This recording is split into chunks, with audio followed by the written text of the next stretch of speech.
নমস্কাৰ, এটি স্বৰচিত কবিতা আবৃত্তি কৰিছোঁ।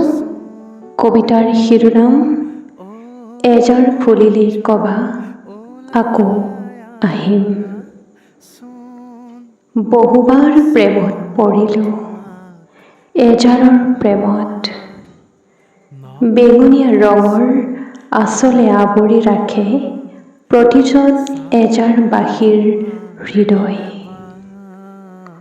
কথাবোৰ আজিৰ নহয়, কথাবোৰ হৃদয়ৰ ধ্বনি, য'ত মিলা প্ৰীতিৰ বান্ধোন, প্ৰশান্তিৰ এক আদৰৰ কাহিনী। যুগ যুগ ধৰি নীৰৱে চাই থাকে এজাৰবাসীৰ সপোনৰ শক্তিশালী সত্তা।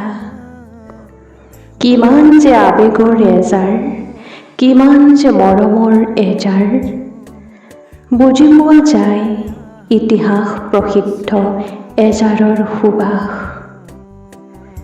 এজাৰ সাক্ষী হৈ থাকে, প্ৰতি নতুনক আদৰণি জনাই, পুৰণাক হৃদয়ত লৈ ৰৈ থাকে এজাৰ। শুনা বন্ধু, এজাৰ ফুলিলেই কবা আকৌ আহিম। এজাৰ ফুলিলেই কবা আকৌ আহিম।